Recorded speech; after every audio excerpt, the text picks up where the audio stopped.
You know, I was very happy last night. It was a great night. Yeah, and except what? Except upstate New York. Let me ask you about if Bernie Sanders, the socialist independent from Vermont, tried running in Utah and to get his butt handed to him. If these wingnuts start running around the country like this person who knocked off your candidate in upstate New York in the 23rd, this Doug Hoffman, you start getting a lot of candidates like that coming out of the woodwork, you're going to lose a lot of elections, aren't you? Hey, Chris, what kind of hangover did you have last night? Well, I'm asking you. You got Doug Hoffman. He beat your candidate, then got beaten by a Democrat in a district that's always voted Republican. Well, look, what you're looking at, you were smart. You picked the right candidate, maybe. But, you know, the other side, the right-wingers blew it. Well, no, I know, Chris, I'm not going to go there on that, because let me tell you what the problem was in 23. It was a flawed process. You had individuals who handpicked this candidate. She did not go through a primary process. Well, you were part of the handpicking. You endorsed her. No, I was not. No, that again is a wonderful Democrat talking point. Wait a minute. You didn't endorse the Republican candidate in the 23rd? Well, no. There's a difference between supporting the nominee of the party and handpicking that nominee.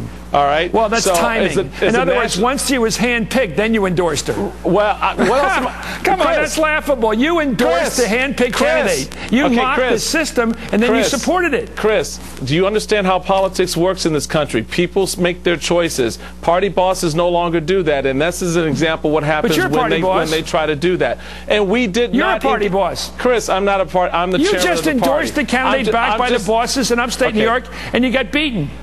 Chris, do you want to listen to what I'm telling you? I'm trying to communicate with you. Okay. So just chill for a second. No, I think you're trying to chill the viewers out of knowledge here. Let me tell you what happens. Okay. The local party selected her. They have their process. They didn't run a primary. They had their process. She became the nominee through that process that they chose. And at the bottom end of that process, the Democrat won. So what's wrong?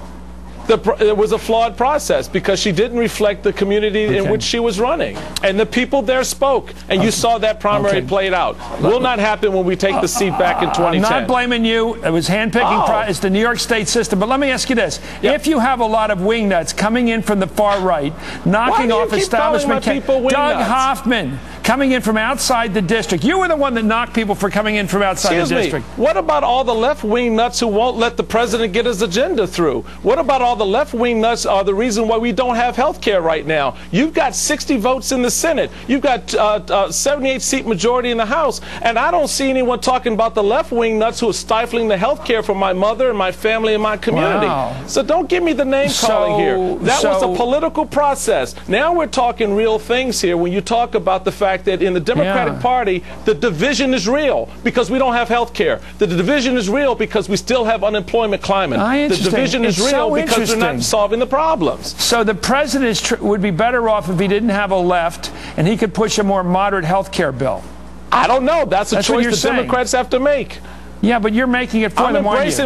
I'm embracing my party. I'm embracing those who are No, but you're saying something really smart. You're saying that the President of the United States has to make a tough, discerning decision to find the kind of bill that will pass and pass it, instead of being hung up by his far left. And that is the challenge for both parties in these times, is to bring within their own, before they can reach out and bring others in, the consensus around certain values and core principles. What are the core principles and values of the Democratic Party when it comes to the agenda on health care, the economy, and government involvement in my life and my business? Is it a left-wing agenda? But what about, I accept the fact that the Democratic Party is hung up by people on the far left in many cases, and especially in the health care. I can accept that.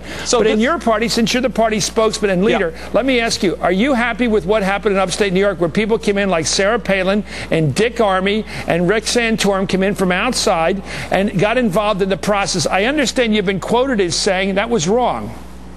No, it is wrong if they get into the process before the nominee is selected. Once the nominee is selected, they're free. They're Americans. It's still America, right? We can express our opinion. So if they have a view or a point of view that is contrary to those in the community, people need to fully understand they don't live there. Okay, let's listen to what you said today. Their opinion. Mr. Chairman, let's check in with what you said today about the 23rd district. Let's listen. Sure.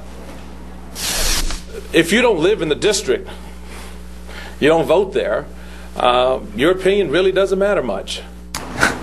Your opinion doesn't really matter much. You're saying, you just said you welcome them to come in after the nominee's been picked, and now you're saying, in that quote, you said drop dead basically for coming in. Wait a minute, Chris. It doesn't matter because you have no vote in the district. You can express your opinion. That's the freedom part of that America, the Constitution allows you to do. So yeah, if they have an opinion as political figures, as leaders or whatever, that's fine. But it doesn't shape the process to the point where you're going to be outcome determinative. Is there room in the Republican Party for the far right?